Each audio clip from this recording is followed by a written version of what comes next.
दोस्तों, आज एक बात साफ है। आप भी शायद ये बात जानते होंगे कि हमारा भारत देश कई सालों तक गुलाम रहा, जिसके चलते कई भ्रांतियाँ हमारे दिमाग में ऐसी डाली गई कि हमें लगता है कि वो बातें सच हैं।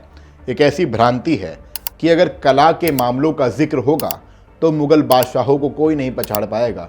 लेकिन दोस्तों, यह केवल एक भ्रांति है। क्या आप कश्मीर में मौजूद मार्तंड सूर्य मंदिर के दर्शन करके आए हैं? क्या आप जानते हैं यह मंदिर एक ऐसे महान हिंदू राजा ने बनवाया था जिसने चीन को भी हिंदू राष्ट्र बना दिया था। केवल धार्मिक ही नहीं बल्कि उस वक्त के विज्ञान को भी इस हिंदू राजा ने आगे बढ़ाया था।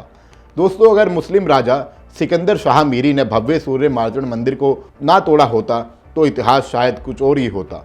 हालांकि मंदिर को तोड़ने के बाद भी इस मंदिर को इतिहास के पन्नों से मिटाना नामुमकिन है।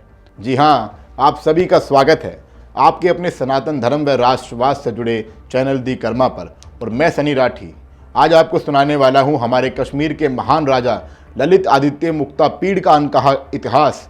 दोस्तों, एक वक्त था जब कश्मीर में सूरज सा तेज रखने वाला शेर जैसी ताकत और माँ भवानी के वीर सपूत ललित आदित्य कश्मीर पर शासन कर रहे थे। हमें तो केवल इतना ही बताया जाता है ना कि भारत पाकिस्तान का विभाजन हुआ और कुछ हिस्सा पाकिस्तान का, कुछ हिस्सा भारत का। पर दोस्तों, ऐसा नहीं है। हमारा कश्मीर कभी भी आतंकवाद की भूमि नहीं बल्कि ज्ञान अर्जित करने की भूमि रहा है। दोस्तों, बात उस वक्त की है जब मोहम्मद बिन कासिम और उमायद खलीफा भारत की सीमा में घुस चुके थे। अरब से चलने वाली ये आंधी अन्याय और जुल्म व जबरन इस्लाम कबूल कराने को अपना उद्देश्य मानती थी। वैसे भी राजा दाहिर की मौत के बाद सिंध पर कब्जा करने के बाद इनको लगता था कि अब उनको रोकने वाला कोई नहीं, हम कश्मीर पर भी कब्जा कर लेंगे।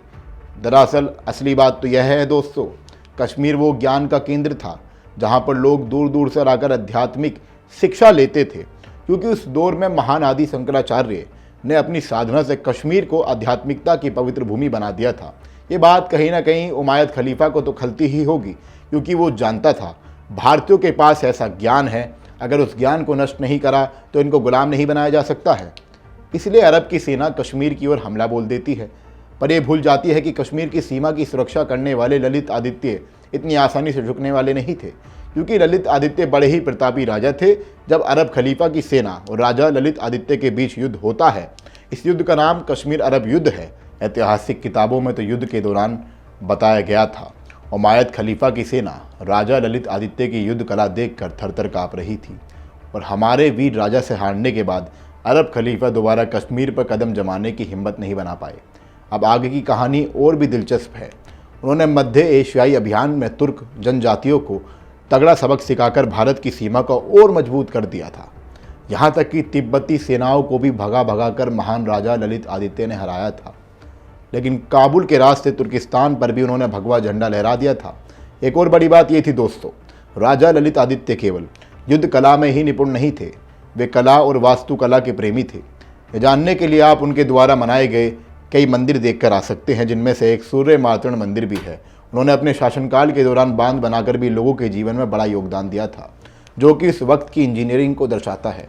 दोस्तों, अगर आप ऐसे महान राजा, ऐसे प्रतापी शौर्य से भरपूर राजा ललित आदित्य के बारे में और अधिक जानना चाहते हैं तो आप राजत रंगनी को ज़रूर पढ़ें। वह ऐसे ही सनातन धर्म व राष्ट्रवाद से जुड़े मुद्दों को देखने के लिए, ऐसी किस्से कहानी को जानने के लिए हमारे चैनल को ज़रूर सब्सक्राइब करें। धन्यवाद। जय सिया राम।